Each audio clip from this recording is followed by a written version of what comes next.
Montana This Morning continues on Montana's News Leader.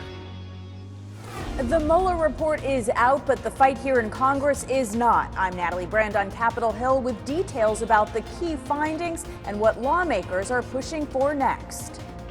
If you thought the wait was a long one in order to cross the tracks and a train is coming through town, you might see an increase in freight traffic soon. I'm Cody Boyer with the reason why. Good morning and happy Friday to you. I'm Missy O'Malley, and our own Chet Lehman is broadcasting live at Yellowstone National Park. We'll be checking in with him in just a moment. Matt Elwell has your weekend forecast here in just a few moments. But right now, our top story. While the political world continues to read over the lengthy Mueller report, President Trump is in Florida for a 3-day Easter weekend.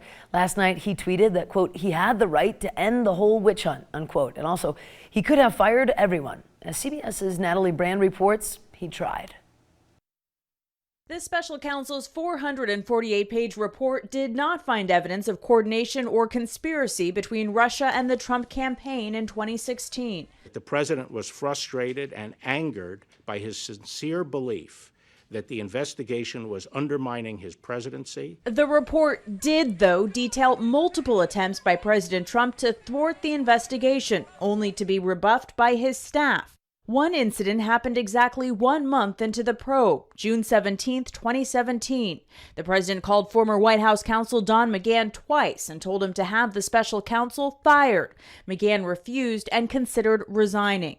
The report states, quote, the president's efforts to influence the investigation were mostly unsuccessful, largely because the persons who surrounded the president declined to carry out orders. This hoax. At the White House Thursday, President Trump claimed victory. I'm having a good day, too. A much different reaction than when he first learned of Mueller's appointment. According to the report, the president slumped in his chair and said, quote, this is the end of my presidency.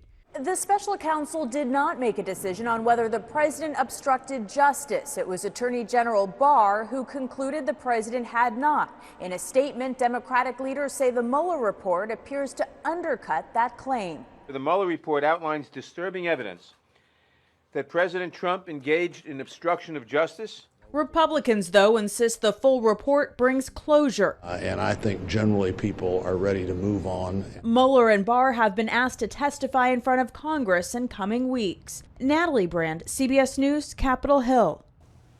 Also left over from the Mueller report, he noted the special counsel referred 14 matters of potential criminal activity to the other prosecutors, and the public only knows about 2 of them so far, one of them being the case involving Michael Cohen and the hush money payments to 2 women.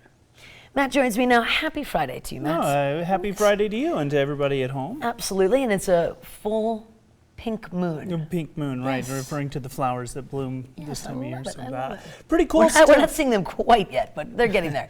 We're trying. Yes. Looks like we're dealing with pretty mild temperatures. This is the kind of weather that you will see those flowers and crocuses popping up. Temperatures holding into the 30s. Even some 40s at times this morning. It looks like we're going to be dealing with windy and warm conditions for the afternoon. Daytime highs today into the mid to upper 60s to low 70s. Really looking at a very pleasant day, but it could be a wet weekend ahead, including the chance of snow, especially in the mountains of southwest Montana. We'll talk more about the chances of seeing some showers this weekend in just a few minutes. Thank you for that, Matt. Here's our top local story for you. It looks like Bozeman's loss is Missoula's gain. Missoula County Public School trustees have made a decision on the district's next superintendent. They offered the job to Bozeman Public School Chief Rob Watson. Trustees spent the entire day interviewing, meeting, and reviewing the 3 candidates for replacing the retiring Superintendent Mark Thane. In addition to Watson, the district interviewed Jan Haven, Director of Instructional Leadership from Milwaukee's Public Schools, and Dr. David Bowe, a school superintendent from Pennsylvania. But when the trustees emerged from an executive session last night, the consultant who led the search announced that Bowe had withdrawn, deciding that it wasn't the right time for him to move from the East Coast. That left the trustees to decide between Watson, who had worked in the Missoula County Public School System before moving to Bozeman a few years ago, and Jan Haven, whose experience had been more with the fields of teaching and curriculum. Now, officials say Watson's experience as a superintendent with the public schools in Missoula and across the state, it showed that he would be best fit to serve in the chief administrative post. He would do the superintendent's job, and he would let the other people do their jobs. He said he would delegate authority and verify. It made me think of Reagan, trust but verify. I'm very pleased that he has worked in high schools and has high school experience. I don't think it's possible to understand how complicated high schools are until you've raised some high school kids and worked in high schools. There wasn't any direct talk about. Now, when that vote did finally happen, it was unanimous. They set the stage for Missoula County Public Schools to negotiate with the final contract to Watson, who will officially take over July 1st. He will be missed.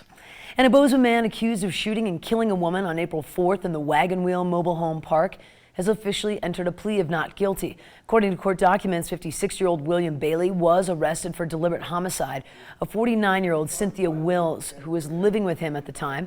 Court documents show that Bailey became upset after she was spending time with another man in the neighborhood. Wills was taken to the hospital that evening, where she later died during emergency surgery. Bailey's bail is set at $1 million, and the charge carries up to a maximum sentence of life in prison. Court documents show that an additional 10 years could be added because a gun was used.